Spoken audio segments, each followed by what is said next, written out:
Palakkad PMG സ്കൂളിലെ +1 വിദ്യാർത്ഥിയാണ് അബ്ദുൽ നിഹാൽ. അബ്ദുൽ നിഹാലിന് കഴിഞ്ഞ ദിവസം കുറച്ച് സീനിയർ വിദ്യാർത്ഥികളിൽ നിന്ന് ക്രൂരമായ മർദ്ദനമേറ്റു.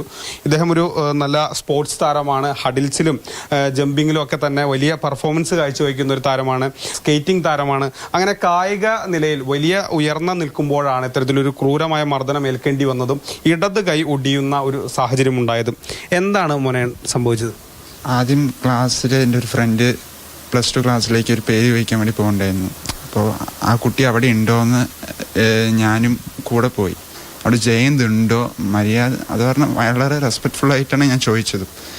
അതിനുശേഷം അവൻ്റെ ക്ലാസ്സാണ്. ഞാൻ ജയന്തിനെ ശരിക്കും കണ്ടില്ല. ആരെ ജയന്ത് മനസ്സിലായിട്ടില്ല അപ്പോഴും. പിന്നീട് പള്ളിയിൽ പോയി നിസ്കരിച്ചു. അങ്ങനെ വന്നു. തിരിച്ചു വരുന്ന വഴിയിൽ ഒരു 15 കുട്ടികളും +2 കുട്ടികൾ ഗേറ്റിൻ്റെ ഫ്രണ്ടിൽ നിൽക്കുന്നുണ്ടായിരുന്നു. വന്നു. ഞാൻ അവരിനായിട്ട് ഒന്ന് സംസാരിച്ചു. നീ എന്തിനാ പേര് ചോദിക്കണ ആവശ്യം ചോദിച്ചു.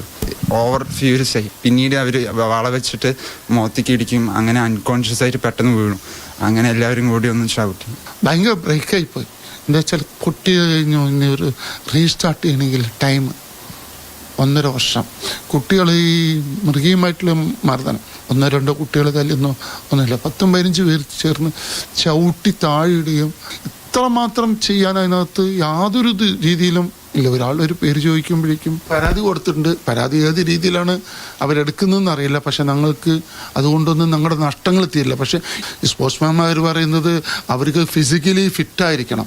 വേറൊരു കുട്ടിക്ക് ഇങ്ങനെ ഒരു അവസ്ഥ ഉണ്ടാകാൻ പാടില്ല. 1.5 വർഷം ഇനി നിഹാലിന് ഏതെങ്കിലും തരത്തിലുള്ള കായിക ജോലികളോ അല്ലെങ്കിൽ കായികമായിട്ട് പ്രാക്ടീസ് ചെയ്യാനൊന്നും കഴിയാത്തൊരു സാഹചര്യമാണുള്ളത്. ഏതായാലും ഈ ഇദ്ദേഹത്തിൻ്റെ ഇടത് കൈക്കാണ് ഗുരുതരമായ പരിക്കേറ്റത്. മൽഗോഷി മോഹനൊപ്പം Google VS Mathrubhumi news Palakkad.